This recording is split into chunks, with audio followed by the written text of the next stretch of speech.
Kerajaan Sriwijaya pernah menjadi bagian dari pusat maritim yang pernah menguasai lautan luas, mendominasi perdagangan, dan menjadi jantung spiritual agama Buddha di Asia Tenggara. Banyak kapal-kapal datang berlayar dan berlabuh di sini. Mereka berasal dari Tiongkok hingga India. Pada masa itu nama Sriwijaya begitu bergema di tengah arus perdagangan, penyebaran agama, dan menjadi satu-satunya kerajaan yang memberikan pengaruh besar di Asia Tenggara. Namun, bagaimana sebuah kerajaan dari wilayah Sumatera bisa mencapai dominasi luar biasa ini di samudera yang penuh tantangan, dan bagaimana kerajaan ini akhirnya tenggelam dan hanya menjadi bagian dari sejarah? Ikuti kisahnya di sini.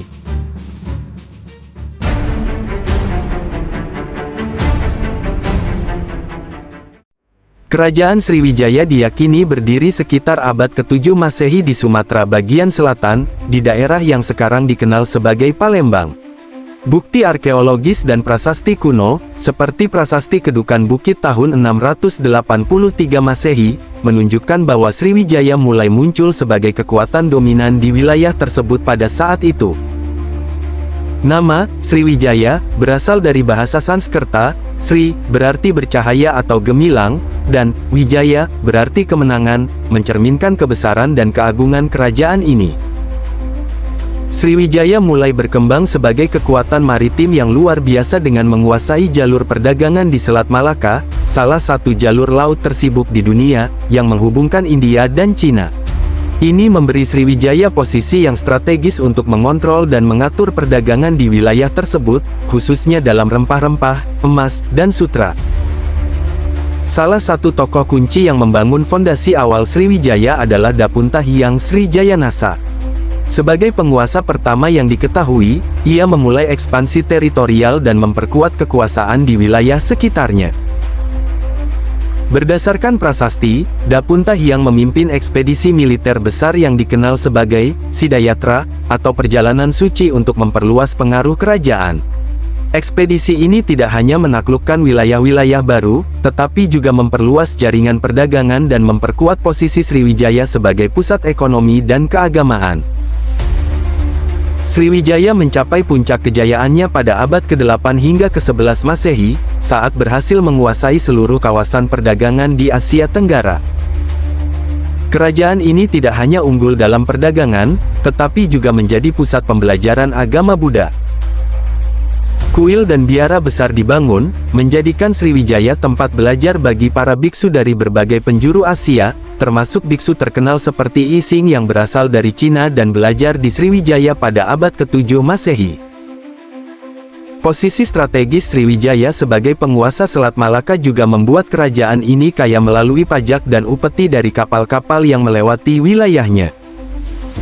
Para pedagang dari India, Arab, dan Cina singgah di Sriwijaya untuk memperdagangkan barang-barang berharga. Seiring dengan berkembangnya perdagangan laut, Sriwijaya menjadi semakin kuat, baik dalam kekuatan militer maupun politik. Selain menjadi pusat perdagangan, Sriwijaya juga menjalin hubungan diplomatik dengan kerajaan-kerajaan besar di Asia, seperti dinasti Tang di Cina dan dinasti Chola di India. Hubungan ini tidak hanya terkait perdagangan, tetapi juga keagamaan. Agama Buddha Mahayana menyebar luas di Sriwijaya, menjadikannya pusat spiritual yang penting. Banyak pelajar dari Asia Timur datang ke Sriwijaya untuk belajar agama dan filsafat Buddha. Pada puncak kejayaannya, wilayah kekuasaan Sriwijaya mencakup Sumatera, Semenanjung Malaya, Jawa bagian barat, hingga wilayah Kalimantan dan sebagian Filipina. Namun, seperti halnya banyak kerajaan besar lainnya, kejayaan Sriwijaya tidak berlangsung selamanya. Setelah mencapai puncak kejayaannya sebagai pusat perdagangan dan agama Buddha di Asia Tenggara, kerajaan Sriwijaya perlahan-lahan mengalami kemunduran yang berujung pada runtuhnya kekuasaan kerajaan ini. Berbagai faktor, baik internal maupun eksternal, memainkan peran penting dalam meruntuhkan kejayaan Sriwijaya. Salah satu faktor eksternal utama yang mempercepat kemunduran Sriwijaya adalah serangan besar-besaran dari kerajaan Chola di India Selatan. Pada tahun 1025, Raja Chola, Rajendra Chola pertama, melancarkan ekspedisi militer ke Asia Tenggara dan menyerang Sriwijaya. Serangan ini menghancurkan pelabuhan dan armada laut Sriwijaya, yang merupakan tulang punggung kekuatannya sebagai kerajaan maritim. Penyerangan Chola tidak hanya merusak infrastruktur ekonomi Sriwijaya tetapi juga melemahkan kontrolnya atas jalur perdagangan di Selat Malaka. Serangan ini sangat merusak, menyebabkan hilangnya banyak wilayah kekuasaan Sriwijaya dan membuatnya sulit pulih, terutama karena Chola berhasil menaklukkan beberapa pusat perdagangan penting yang sebelumnya berada di bawah kendali Sriwijaya. Selain serangan dari Chola, Sriwijaya juga menghadapi persaingan yang semakin intens dari kerajaan-kerajaan di Jawa. Salah satunya adalah Kerajaan Mataram kuno atau Medang yang mulai tumbuh sebagai kekuatan regional di Jawa bagian tengah. Pada abad ke-10, Mataram kuno berhasil memperluas kekuasaannya hingga ke Jawa bagian barat, yang merupakan wilayah strategis bagi Sriwijaya. Mataram kuno bahkan menyerang Sriwijaya untuk menguasai daerah perdagangan di Jawa. Kemudian, pada abad ke-13, Kerajaan Singhasari di Jawa Timur muncul sebagai kekuatan dominan di Nusantara. Di bawah kepemimpinan Raja Kertanegara, Singhasari melancarkan ekspedisi militer atau disebut ekspedisi Pamalayu, untuk memperluas pengaruhnya ke Sumatera, yang semakin melemahkan pengaruh Sriwijaya. Setelah runtuhnya Singhasari, Kerajaan Majapahit melanjutkan upaya ekspansi tersebut, dan Sriwijaya kehilangan lebih banyak wilayah serta pengaruhnya di perdagangan maritim. Kekuatan Sriwijaya sebagian besar bergantung pada kendalinya atas jalur perdagangan internasional di Selat Malaka dan Laut Cina Selatan. Namun, dengan munculnya pesaing-pesaing baru seperti kerajaan di Jawa dan daerah pesisir Malaya, Sriwijaya mulai kehilangan kontrolnya atas jalur ini. Hilangnya monopoli perdagangan menyebabkan penurunan signifikan dalam pemasukan kerajaan dari pajak dan upeti yang biasanya diperoleh dari pedagang asing.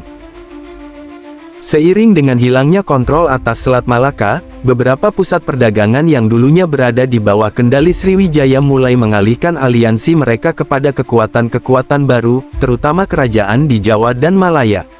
Ini semakin memperparah kemerosotan ekonomi Sriwijaya. Di samping ancaman dari luar, Sriwijaya juga menghadapi masalah internal yang menyebabkan fragmentasi kekuasaan. Ketika Sriwijaya tumbuh menjadi kekaisaran maritim yang luas, semakin sulit untuk mempertahankan kontrol atas wilayah-wilayah yang terpencil. Penguasa-penguasa lokal di wilayah-wilayah tersebut mulai memberontak dan memisahkan diri dari kendali pusat Sriwijaya. Ketidakmampuan Sriwijaya untuk mempertahankan kontrol atas wilayah-wilayah penting, baik karena ketidakstabilan politik maupun karena serangan luar, melemahkan struktur kekuasaan kerajaan. Fragmentasi ini menyebabkan penurunan kekuatan militer dan ekonomi, serta membuat Sriwijaya lebih rentan terhadap serangan dari luar.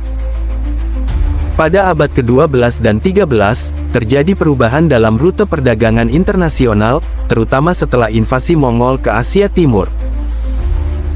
Jalur perdagangan antara India dan Cina yang dulunya melewati Selat Malaka, di mana Sriwijaya mendominasi, mulai beralih ke rute-rute yang lebih utara. Perubahan ini disebabkan oleh kondisi politik di Asia Tenggara dan gangguan-gangguan di jalur laut yang sebelumnya dikuasai Sriwijaya. Perubahan ini semakin mengurangi pengaruh Sriwijaya dalam perdagangan global dan melemahkan posisi ekonominya. Dengan semakin menurunnya peran Selat Malaka sebagai pusat perdagangan, Sriwijaya kehilangan sumber daya penting yang menopang kemakmurannya. Keruntuhan Sriwijaya adalah hasil dari serangkaian faktor eksternal dan internal yang saling berkaitan. Serangan militer dari Kerajaan Chola, persaingan dengan kerajaan-kerajaan di Jawa, hilangnya kendali atas jalur perdagangan maritim, serta fragmentasi kekuasaan internal semuanya berkontribusi pada kemunduran kerajaan ini. Meski Sriwijaya pernah menjadi pusat maritim dan agama yang luar biasa di Asia Tenggara, pada akhirnya, ia tidak mampu bertahan menghadapi perubahan geopolitik dan ekonomi yang terjadi di kawasan tersebut. Seiring dengan melemahnya kekuasaan dan hilangnya kendali atas Selat Malaka, Sriwijaya perlahan-lahan tenggelam dalam sejarah. Pada akhirnya, kerajaan ini runtuh dan wilayah-wilayahnya diambil alih oleh kekuatan-kekuatan lokal maupun kerajaan tetangga. Sriwijaya adalah bukti kebesaran peradaban maritim yang pernah mendominasi Asia Tenggara, menghubungkan budaya dan perdagangan dari India hingga Cina. Meskipun akhirnya runtuh, jejaknya sebagai pusat perdagangan, kekuatan diplomatik, dan pusat penyebaran agama Buddha tetap dikenang hingga kini. Di balik misteri dan kejayaannya yang singkat, Sriwijaya memberikan pelajaran berharga tentang bagaimana kekuatan ekonomi dan agama dapat membentuk sejarah sebuah wilayah di tengah lautan luas yang penuh tantangan.